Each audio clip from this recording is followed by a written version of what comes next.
My sister borrowed my 15-year-old daughter's brand new car, crashed it into a tree, and then called the cops on the child. Our parents lied to the police to protect my golden sister. I stayed silent and did this. 3 days later, their faces went pale when, you don't expect someone to bang on your front door a little after midnight when you've spent the evening doing absolutely nothing dramatic. I was in sweatpants, staring at a spreadsheet that refused to balance, a plate with the crumbs of boxed brownie mix on the coffee table.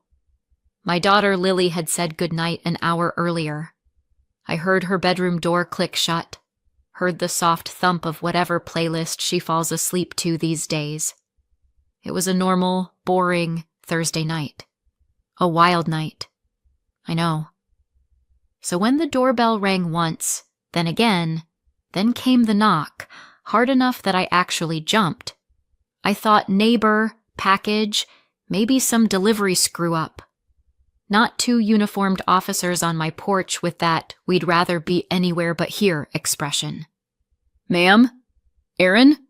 the taller one said, checking the clipboard like he wasn't sure how to pronounce my very basic name. "Aaron Collins?" "Yeah," I said, heart already doing something unpleasant. "Is everything okay?" They didn't answer that. They never do in the movies either, I noticed. "Are you the registered owner of a silver Civic? Plate number?" He rattled it off. It was my car. Lily's car. Same difference. "Yes," I said slowly. "What's going on?"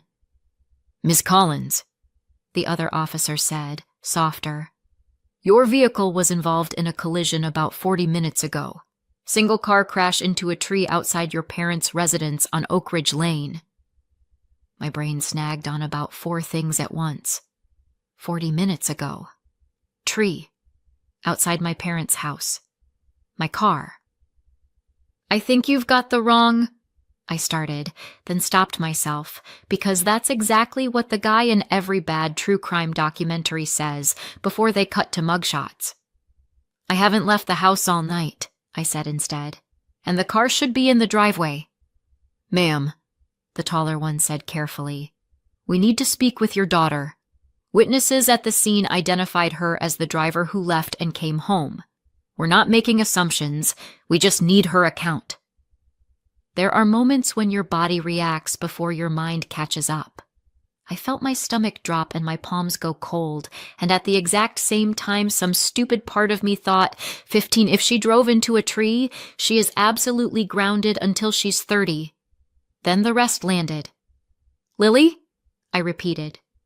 "No, she's been here. She's asleep." The officers traded a look. It wasn't the "oh good, this was a mistake" look. It was the "this is going to be paperwork" look. "We're not here to accuse her," the second one added, "but people at the scene reported otherwise, so we have to follow up." People at the scene. Not your parents, not your sister. Just people. My stomach twisted harder. "Okay," I said, because my brain had apparently lost access to any other word. "Okay, can you give me a second?" I left the door open, both officers visible in the frame like a bad painting, and walked down the hall to Lily's room. The hallway nightlight threw that soft orange glow over the door. I knocked once and opened it. "Lil?" I whispered. She was in bed, hair wild, face creased from the pillow. Her eyes blinked open, unfocused. "What?" she mumbled. "Is it morning?" She was wearing the same oversized camp t-shirt she'd put on after her shower. There was mascara residue under one eye from where she'd been too lazy to fully scrub it off. She smelled like the lavender lotion she uses every night. This was not a kid who had just committed a felony and sprinted home. "There are police at the door," I said quietly. That woke her up. "Why?" she asked, sitting up, voice already tight. "They're saying there was an accident with the car," I said. "They're saying you were driving." Her mouth fell open. I haven't... Mom, I've been here. I didn't... I know. I said. I know. I stepped aside so she could see the uniforms in the hallway through the open bedroom door. Her face went pale in a single second. "Miss Collins?" one of them called. "Can we speak with your daughter, please?" I squeezed her hand once and nodded toward the living room. We walked back together. She tucked herself slightly behind my arm, 15 years old and suddenly looking about 9. "Lily Collins?" the shorter officer said. She nodded. "Can you tell us where you've been tonight?" he asked. "In your own words?" "She's a minor," I said automatically, even though part of me wanted to scream. "Are you serious right now?" "You can ask, but she's not answering anything without a lawyer present." "Ma'am," the taller one said gently. "We understand. We just need to confirm details about what witnesses reported. That's all." His tone said everything he wasn't allowed to. Whatever story they'd already been fed, it wasn't coming from us. "Where's the car?" I cut in. "Excuse me?" "You said the car was involved in a crash," I said. "Where is it now?" "In the impound lot," he said. "It wasn't drivable. The front end was significantly damaged." "Totaled?" "Of course." "And the people at the scene?" I asked. "Who exactly said she was driving?" The officer hesitated just long enough to confirm my worst thought. "We can't disclose that, but we did receive multiple statements." Multiple. Not one. Not someone confused. Plural. And they wouldn't tell me who. That was almost worse than naming them. "Lily," I said, keeping my voice steady, "did you drive tonight?" She shook her head so hard her hair whipped. "No," she said, voice barely more than air. "Mom, I swear, I haven't. You have the keys. I've been here. Please tell them." "She has a permit," I said to the officers. "She's only driven with me in daylight twice. You can check any camera in this neighborhood. She did not take that car tonight." "There's no one alleging she had permission," the shorter one said. "The concern is that she left the scene." He stopped because I think the look I gave him could have cut glass. "I understand your concern," I said slowly, tasting every word. "Here's mine. Someone out there is feeding you a story that doesn't match reality, and until we talk to counsel, she's not saying another word." The taller officer shifted, but didn't push. "We'll note your refusal," he said. "You'll hear from Detective Owens or the DA's office in the next couple of days. Please make yourself available." "Trust me," I said. "I'm not going anywhere." They gave Lily one last look. She stared at the carpet like it was the only thing keeping her from dissolving, then stepped out. I closed the door behind them and threw the deadbolt. For a second, I just stood there, forehead against the wood, listening to the sound of my own breathing. The house was too quiet, the kind of quiet that hums. "Mom?" Lily said, voice small. I turned. Her eyes were wide and shiny, but she wasn't crying yet. Her shoulders were up around her ears like she was bracing for impact. "Am I—" She swallowed. "Am I in trouble? Are they going to, arrest me?" It hit me then how young 15 really is. Old enough to be accused of a crime, young enough to still ask your mother if the monsters at the door are real. "Look at me," I said, crossing the room. She did. "You did nothing wrong," I said. "Nothing. You were here. You followed the rules. You are not in trouble with me." "But they think—" "I don't care what they think," I said, more sharply than I meant to. I softened it. "We're going to fix this, okay? I believe you. I know you didn't touch that car tonight." Her chin wobbled. "I didn't," she whispered. "I promise." "I know," I repeated. "I believe you more than I have ever believed anything in my life." She let out a breath that sounded like it had been locked in her chest for an hour. A single tear escaped and slid down her cheek. She wiped it away fast, almost angry at herself for letting it show. I'm not a bad driver," she said, like that was the worst accusation in the world. "You're a careful driver," I said. "That's why I bought you the car." That set off another ripple of emotion in her face, like she was trying desperately not to fall apart. "Do you think Grandma and Grandpa really said that?" she asked. "That they saw me?" My heart twisted. I didn't know. Not for sure. And the idea of calling them to ask made me feel like I'd be handing them my throat. "I don't know what they said," I admitted, "but whoever talked to the police didn't tell the truth.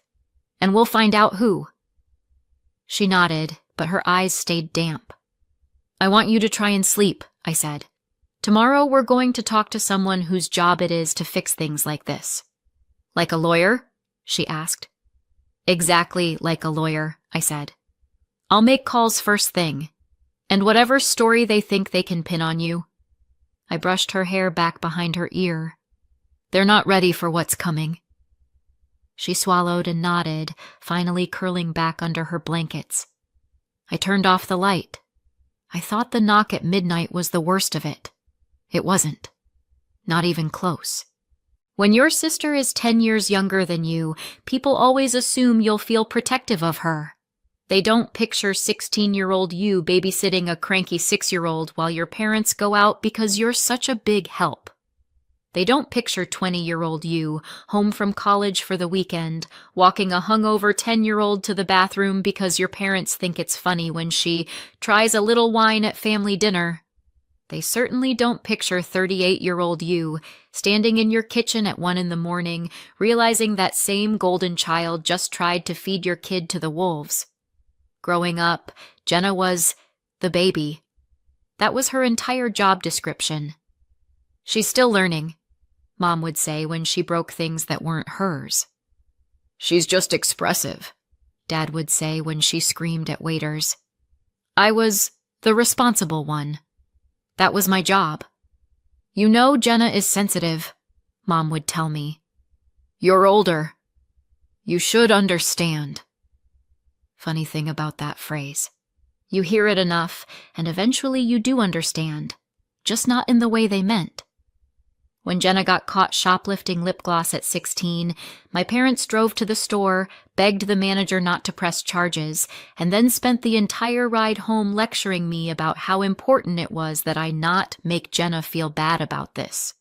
When Jenna backed Dad's old sedan into a mailbox at 19, they joked about it for years. "Remember when our girl tried to take out federal property?" they'd say at Thanksgiving. Everyone would laugh. When I got into a minor fender bender in college because a guy cut me off in the rain, my mother didn't speak to me for 3 days. "I just expected better from you, Erin," she finally said. "You're usually so careful." Translation: Your mistakes are character flaws. Hers are anecdotes. By the time I was in my 30s, divorced, working full-time, raising Lily, the script hadn't changed. I was the one they called when they couldn't figure out their online banking, when their internet went out, when they needed rides to doctor's appointments.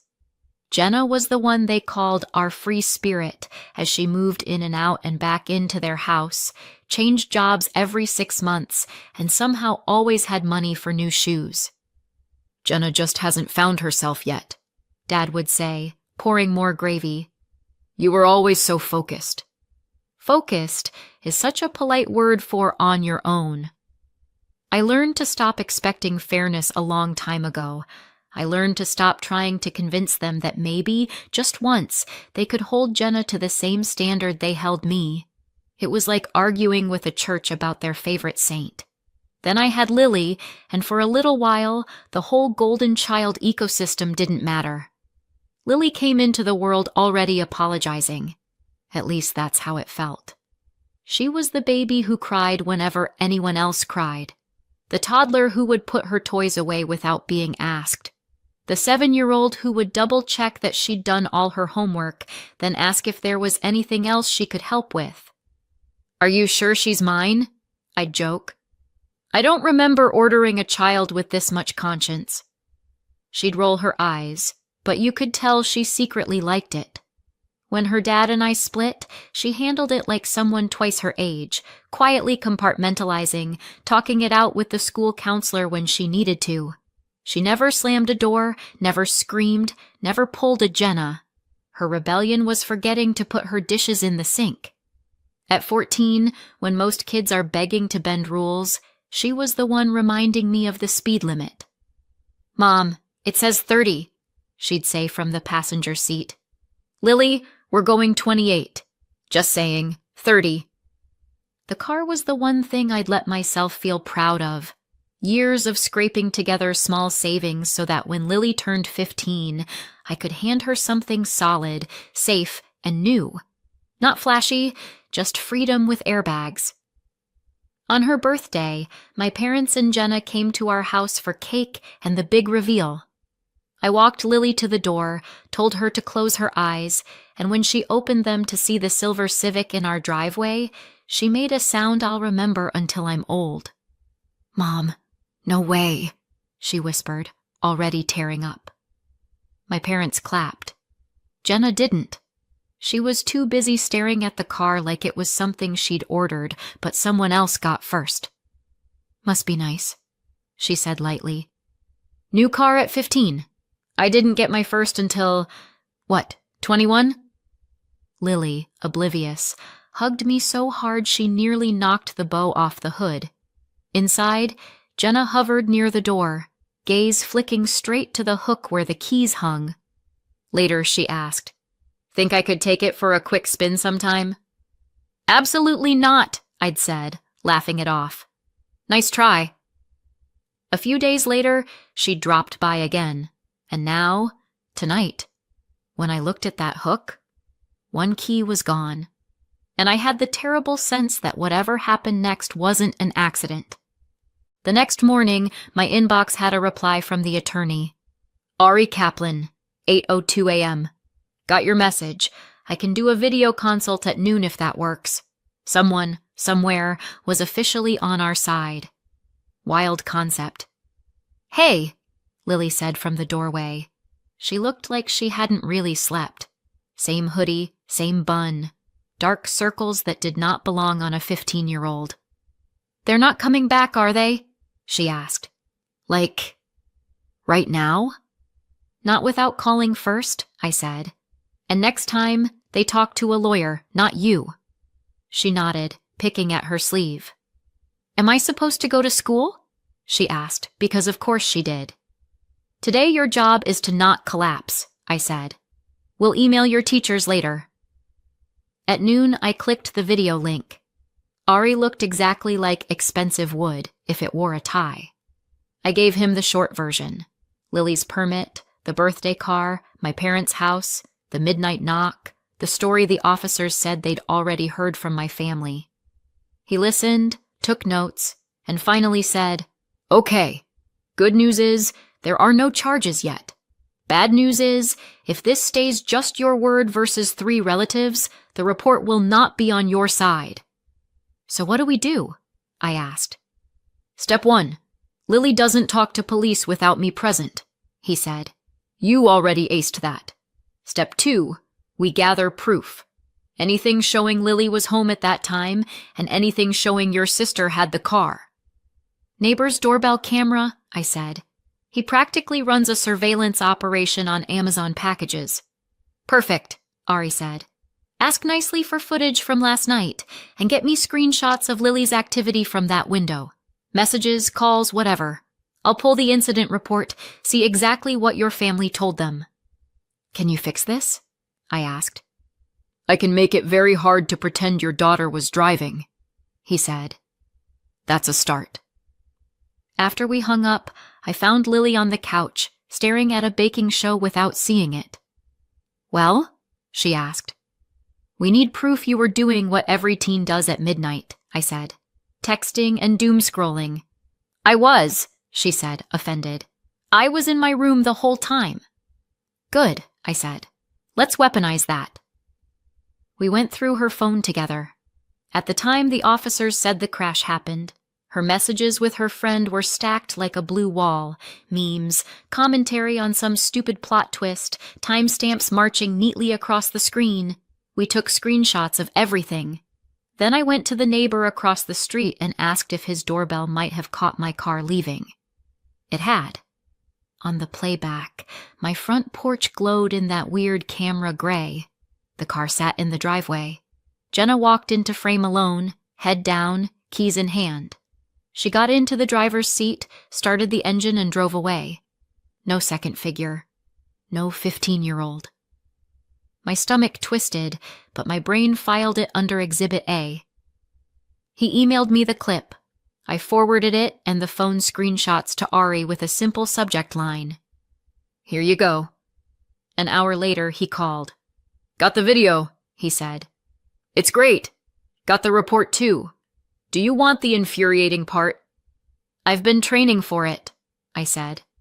He exhaled through his nose, the kind of breath lawyers take when they're about to deliver something corrosive. All right, Ari said. The report says your sister claims she was at your parents' house the entire time. According to her statement, she looked out the window and saw Lily driving alone right before the crash. My stomach dropped, but he wasn't done. And your parents, he continued, voice tightening just a fraction. Backed that up. Both of them. They told the officers they saw a young girl who was definitely Lily behind the wheel. I closed my eyes. For a second, all I saw was my mother's face at Lily's birthday last week, smiling like she'd invented grandparenting. And that's written, Ari added, in signed statements. I let out a slow breath. So they picked a story and committed. Great. There's more, he said. They included little details.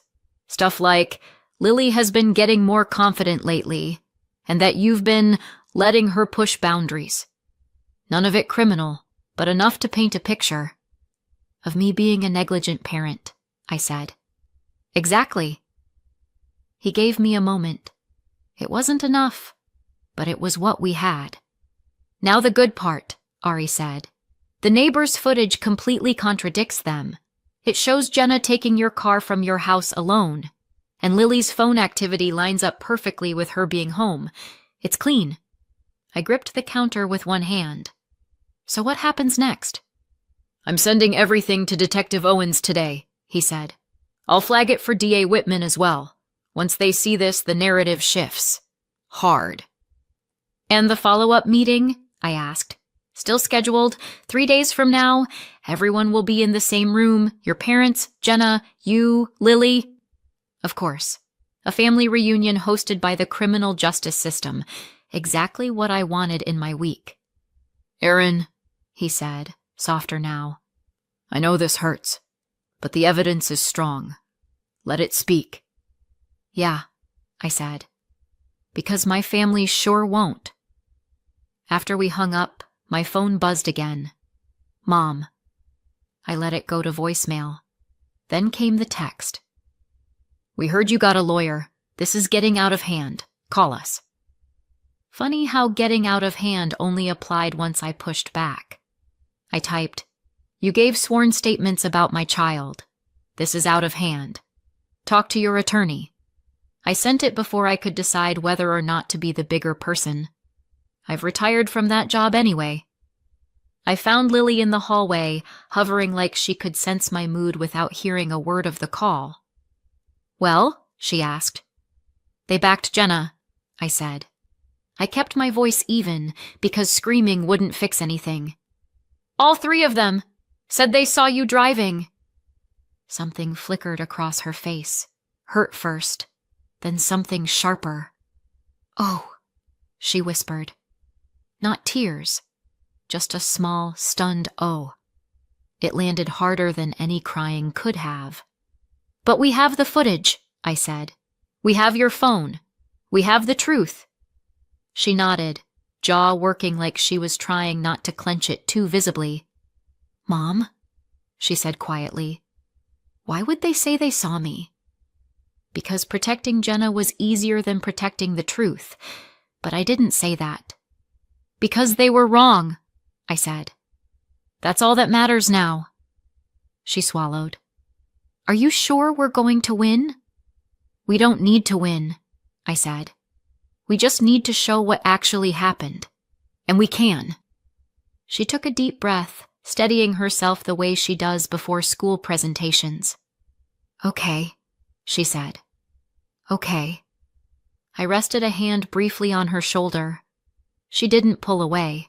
For the first time since that knock at midnight, she didn't look terrified. She looked resolved.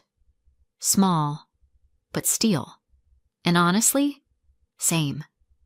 My parents could write whatever stories they wanted. Jenna could pretend the truth lived behind their curtains, but they'd forgotten one tiny, inconvenient thing. Cameras don't lie. And neither does my kid. Not this time. 3 days later, Lily and I sat in a cramped conference room at the station. Detective Owens sat at the head of the table, Mr. Whitman beside him. Ari flanked our side like a silent, expensive sword. Across from us, my parents and Jenna. If guilt had a smell, the room would have needed ventilation. We've reviewed new evidence, Owens began, tone professional. We want the record to reflect the accurate sequence of events. He opened a folder, turned a page, slid it forward so everyone could see. I didn't have to lean in. I'd seen the footage enough times. A still frame. Jenna in front of my house. Another, Jenna walking to the car. Another, Jenna behind the wheel. Alone. No Lily. Just Jenna and her terrible judgment. In addition, Owen said, Lily's phone data shows uninterrupted activity from her home during the time of the crash. Texts, streaming, everything consistent with her being at home. The silence that followed was so thick I could hear Lily swallow. Mr. Whitman looked at my parents. You stated you saw Lily behind the wheel. Would you like to amend that? My mother blinked rapidly. It was dark, she said, voice thin. We assumed. My father nodded like a dashboard bobblehead. We thought we were helping. Helping who exactly hung in the air like smoke. Whitman turned to Jenna. Your statement claims you watched Lily drive, panic, and flee. Do you stand by that? Jenna's mascara smudged as she stared at the table. No, I wasn't thinking. I got scared. I said she did it. For a moment, the room didn't move. Lily's hand tightened around mine, just once. Whitman closed the folder. Given this evidence, we are clearing Lily of all allegations. She will not be charged with any offense related to this incident. I felt Lily exhale. It was the sound of a weight leaving a body that had grown too small for it. As for you, Whitman continued, now addressing Jenna and my parents, this office is reviewing possible charges related to filing false statements. This level of fabrication involving a minor is serious. My mother made a small sound, hurt, outrage, maybe both, but no one rushed to comfort her. Miss Collins? Whitman asked, turning to me. Would you like to say anything? I didn't stand dramatically. I didn't raise my voice. I just spoke. For years, I said, I've been told to understand, to be the bigger person whenever Jenna messed up, to swallow things so she wouldn't feel bad. I looked directly at them. But you didn't just ask me to swallow this. You asked my daughter to. You were willing to bury a 15-year-old to protect a grown woman who stole a car and crashed it into your tree. Jenna cried. Mom reached for her hand. Dad stared at the folder like it held a different ending. You didn't hesitate, I said quietly. You signed your names. You didn't call me. You didn't check. You just chose the story that made your lives easier. I turned back to Owens and Whitman. Thank you for clearing Lily. Whitman nodded. We'll be in touch. That was it. No dramatic gavel, no shouting match. Just fluorescent lights, a few sheets of paper, and the sound of a family structure finally collapsing under its own weight. Outside, Lily walked beside me, shoulders a little looser. "You okay?" I asked. She nodded. "Yeah, just tired." "Me too," I said. "Let's go home." And we did. 6 months later, Oak Ridge Lane looks exactly the same. Except my parents' house. That one has a sold sign out front. Turns out filing false statements about a minor leaves a mark. Jenna ended up with a misdemeanor on her record. My parents got their own matching versions for knowingly providing inaccurate information. Not prison, but enough to make legal documents an adventure. I heard all of this from a cousin who still talks to them. We don't. Insurance denied everything. Unauthorized driver, conflicting statements, zero coverage. Ari filed a civil claim. They settled fast. Full value of the car, plus my fees. Then Jenna's fines hit. Then the attorney bills. The loans snowballed until the house had to go. Meanwhile, Lily's thriving. New, used Corolla, good grades, therapy sessions that actually help. Our home is quieter now, cleaner, safer. No toxic relatives, no second chances for people who showed us exactly who they were. Some say I went too far, others say not far enough. What do you think? Let me know in the comments and subscribe for more.